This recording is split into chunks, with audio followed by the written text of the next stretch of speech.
Next on The Fixers. A small country school in Argentina needs our help. The school desperately needs a honey extraction facility in order to keep their tradition of beekeeping alive. Their ancestors have been working with bees, and they want to continue with this. Bad groundwater and a crumbling building, and we're here to change that. But it's not going to be easy. This is the end of the rainy season, beginning of the dry season. This never happened. Well, you know injuries are nothing new to us. This could have been a complete disaster today.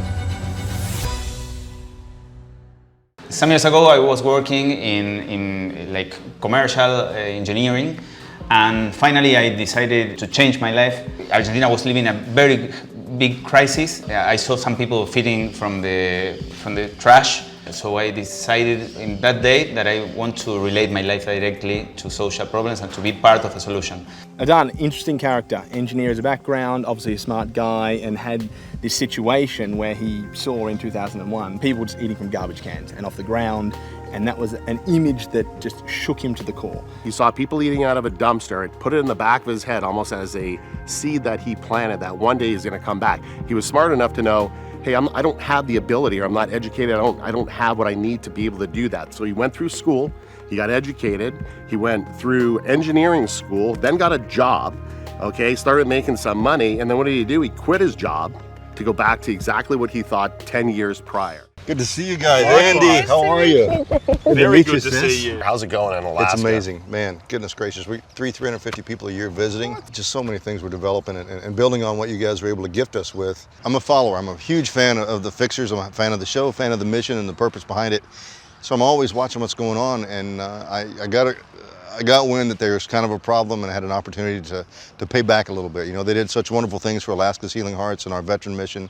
Well, it's good to hear that you've built onto it, made it better. Yeah. It's operating better than you thought. It is. Well it done. really is. Well, we got big plans for here. Let's get started, man. We got limited time. I came a long way, and before I pass out from just sleep deprivation, I want to get started. I want to work. All right, so day 4, and we're off to a great start.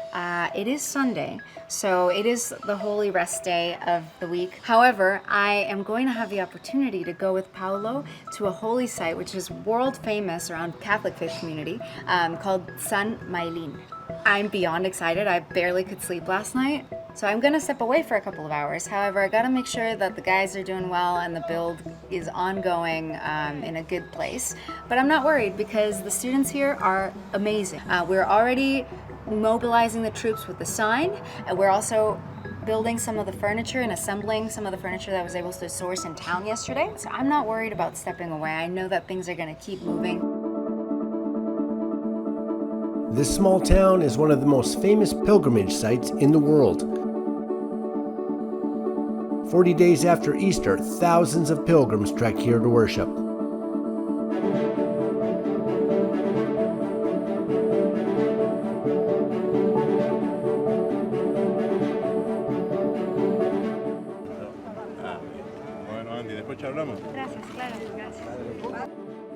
Ok, padre, queremos hablar sobre el milagro de Maylin.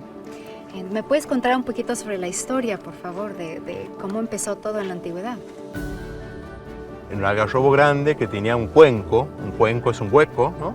Y dentro de ese cuenco había una cruz, ¿no? Una cruz con el Cristo plasmado, pintado, ¿no? Entonces, este hombre comenzó a compartir a sus vecinos, a hablar con sus vecinos acerca de la cruz que habían encontrado, y de a poco los vecinos comienzan a acercarse a esa cruz, a pedirle a esa cruz por necesidades, y empiezan a sentir que esa cruz con un Cristo les concedía lo que ellos les pedían, ¿no?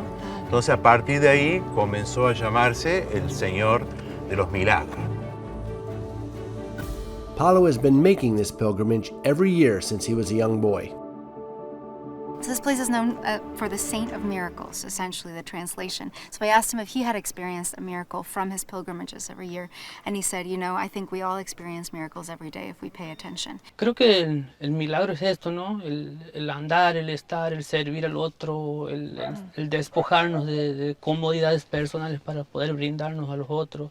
En mi trabajo, la devoción uno lo manifiesta siempre, que es educar a los jóvenes, a los chicos, es estar ahí, es entregarnos, es tomar con responsabilidad. No es solo predicar desde la palabra el Evangelio, sino también nos han enseñado a predicar desde los hechos, ¿no? Desde el estar al servicio del otro. Sí, sí. Entonces eso es lo más importante como un milagro. Creo que es un milagro importante la fe, la devoción, la entrega por el otro. ¿Tú cómo encontraste tu propia fe? Porque es una cosa que pues esté en parte de la cultura, Isa, pero para ti ¿cómo significa tanto? ¿Por qué dirías que es eso? Ha sido inculcado por la familia como formadora en la fe también, ¿no? Si bien depende de uno la fe, creo que el primer milagro de Dios es que uno tenga fe. Digo, ese es uno de los primeros milagros, tener fe. Ay, wow, qué bonito.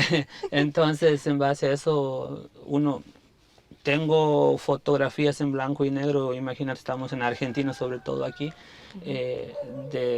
Debo haber tenido 3 años que mi mamá me traía con mi papá. Y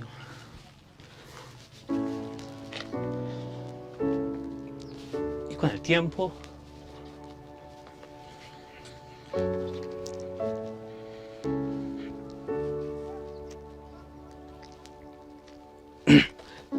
uno ha seguido, ¿no?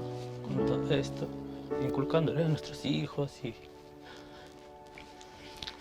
And he said the first miracle we experience is the fact that we can even have faith in God, that we can have that relationship and start to see his works actively every single day.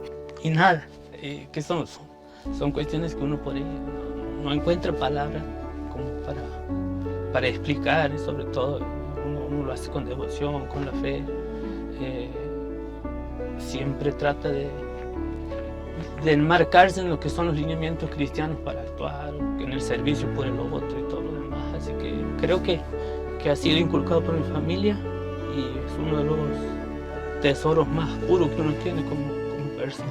And it just made me think, wow, I mean, we get to be here seeing the effect of this build, seeing the desire of these students to know more, to grow, and that faith and connection with each other. That's why we're here.